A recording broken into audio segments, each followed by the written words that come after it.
ਇਹਨਾਂ ਨੂੰ ਨਾ ਬੜੇ ਦਿਨਾਂ ਦਾ ਨਜ਼ਰ ਨਹੀਂ ਆਉਂਦਾ। ਨਜ਼ਰ ਨਹੀਂ ਆਉਂਦਾ? ਹਾਂ ਨਜ਼ਰ ਨਹੀਂ ਕੀ ਆਉਂਦਾ ਹੋਇਆ ਸੀ? ਇਹਨਾਂ ਦਾ। ਬਸ ਪਹਿਲੇ ਵੇ ਮੈਂ ਬੁਖਾਰ ਚੜੇ, ਅੱਛਾ। ਉਹਦੀ ਵਜ੍ਹਾ ਨਾਲ ਕੁਛ ਤਬੀਅਤ ਨਹੀਂ ਫਰਕ ਪੈਂਦੀ, ਦਵਾਈ ਜਿੰਨੀਆਂ ਮਰਜ਼ੀ ਲਿਆਂਦੀ ਉਹ ਥੋੜੀ ਥੋੜੀ ਹੁੰਦੀ, ਅਸਲੋਂ ਜ਼ਿਆਦਾ ਖਰਾਬ ਹੋ ਗਈ।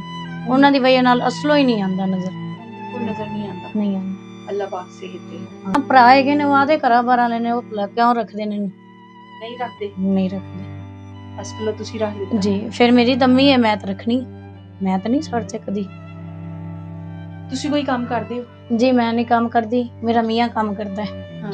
ਉਹ ਬਾਜ਼ਾਰ 'ਚ ਕੰਮ ਕਰਦਾ ਹੈ, ਸਬਜ਼ੀ ਵਾਲੀ ਦੁਕਾਨ ਤੇ।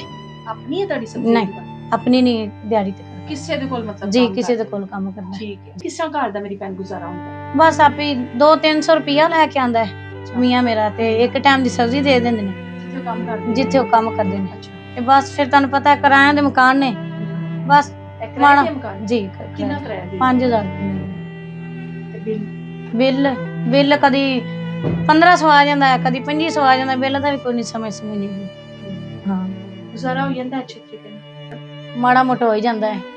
ਇੰਨੇ ਹਾਲਾਤ ਖਰਾਬ ਨੇ ਕਿ ਆਪਣੀ ਅੰਮੀ ਦੀ ਦਵਾਈ ਨਹੀਂ ਲਿਆਂਦੀ ਜਾਂਦੀ ਪਈ। ਮੈਂ ਆਪ ਮਜ਼ਦੂਰੀ ਕਰਨ ਨਹੀਂ ਜਾ ਸਕਦੀ, ਮੇਰੀ ਮੰਮਾ ਮੁਹਤਾਜ ਹੈਗੀ ਹੈ ਨਾ, ਬਾਹਰ ਜਾ। ਹਾਂ ਅੰਮੀ ਦੀ ਵਜ੍ਹਾ ਤੋਂ ਨਹੀਂ ਜਾ ਸਕਦੇ। ਉਹਨੇ ਪਾਣੀ ਮੰਗਣਾ ਬਾਰ-ਬਾਰ, ਵਾਸ਼ਰੂਮ ਕਰਨਾ ਬਾਰ-ਬਾਰ, ਮੈਂ ਫਿਰ ਜਾਵਾਂਗੀ ਤੇ ਇਹਨਾਂ ਦਾ ਕੌਣ ਕਰੇਗਾ? ਇਸ ਵਾਸਤੇ ਗਰੀਬ ਘਰ ਹੈਗਾ। ਮੀਆਂ ਮੇਰਾ ਕਹਿ ਦਿੰਦਾ ਉਹਨਾਂ ਦਾ ਜਿੰਨਾ ਕੁ ਮੇਰੇ ਕੋਲ ਹੁੰਦਾ ਮੈਂ ਕਰਕੇ ਲੈ ਆਣਾ। ਚਲੋ ਉਹਦੀ ਮਿਹਰਬਾਨੀ, ਇੱਕ ਟਾਈਮ ਦੇ ਲੱਭ ਤੇ ਜਾਂਦਾ।